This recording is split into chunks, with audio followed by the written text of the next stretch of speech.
What's going on, Guardian? Are you looking for a busted PVE void type build? Well, I got one just for you, so let's get right into it. For our exotic, we'll be using Heart of Inmost Light. Most of y'all know what it does, but once you use an ability, it'll buff the other two abilities. Next, we got Ward of Dawn. Gives you an increase in weapon damage and survivability and helps regen your grenade. Next thing we got is our Rally Barricade. We're going with this because of the charge rate and it buffs your reload speed, stability, and range. Next we have Strafe Lift. This is personal opinion, it's whatever you feel comfortable with, but yeah, you can just put whatever you want.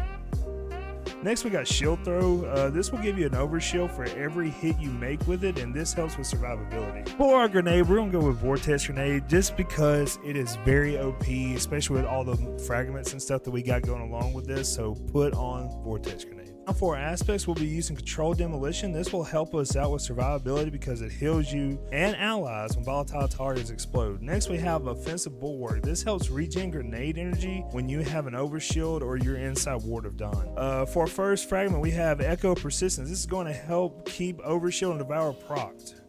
Next we have Echo of Starvation. Getting a Void Breach or Orb gives us Devour. Then we'll use Echo of Undermining. Your grenade weakens targets, so that's a 15% debuff. Next we got Echo of Harvest. Defeating weakened targets now makes Void Breaches and Orbs of Power for us. Now moving on to our armor mods. On our helmet, we'll have Ashes to Assets ×2. This will help us get Ward of Dawn a lot easier. For our gauntlets, we'll have Impact Induction, so our melee will help on our grenade cooldown. We'll also be using Bolstering Detonation, so our grenade will get us our Rally Barricade back faster so we can spam our abilities quicker. Next we'll have Firepower. Firepower will create Orbs of Power for us whenever we use our grenade. On our chest, we'll have Emergency Reinforcements for another survivability mod. The next slot will have Void Reserves, but you can make that whatever you want. I'm just using Void Weapons.